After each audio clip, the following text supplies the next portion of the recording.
नमस्कार दोस्तों, आप देख रहे हैं विनय भोजपुरी नंबर 1। विनय भोजपुरी नंबर में आपको स्वागत है। अगर हमारा आप चैनल पर नए तो हमारे चैनल को सब्सक्राइब करें, वीडियो को लाइक करें।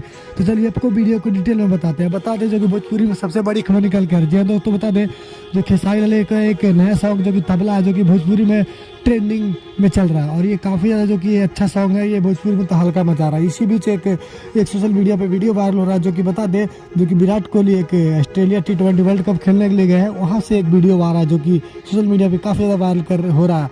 और ये खेसारी लाल यादव के तबला गाना पे ये डांस करते हुए नजर आ रहे हैं। इससे लोगों ने काफ़ी उत्साहित हो गया, क्योंकि विराट कोहली डांस करते तो ये कोई बड़ी बात है, क्योंकि ये विराट कोहली किसी के गाने पे जल्दी डांस नहीं करते और भोजपुरी गाने पे शायद, तो उन्होंने डांस कर दिया। इस सोशल मीडिया पे काफ़ी ज़्यादा वायरल चल रहा है और खेसारी लाल यादव भी इससे काफ़ी ज़्यादा खुश है। तो आप बताइए कि आपको यह वीडियो देखकर कैसा लगा। हमारे चैनल से ये वीडियो आपको मिला तो आप हमारे वीडियो कमेंट में ज़रूर बताएं कि आपको ये वीडियो में क्या सही लगा, क्या गलत लगा। मिलते हैं फिर अगले वीडियो में।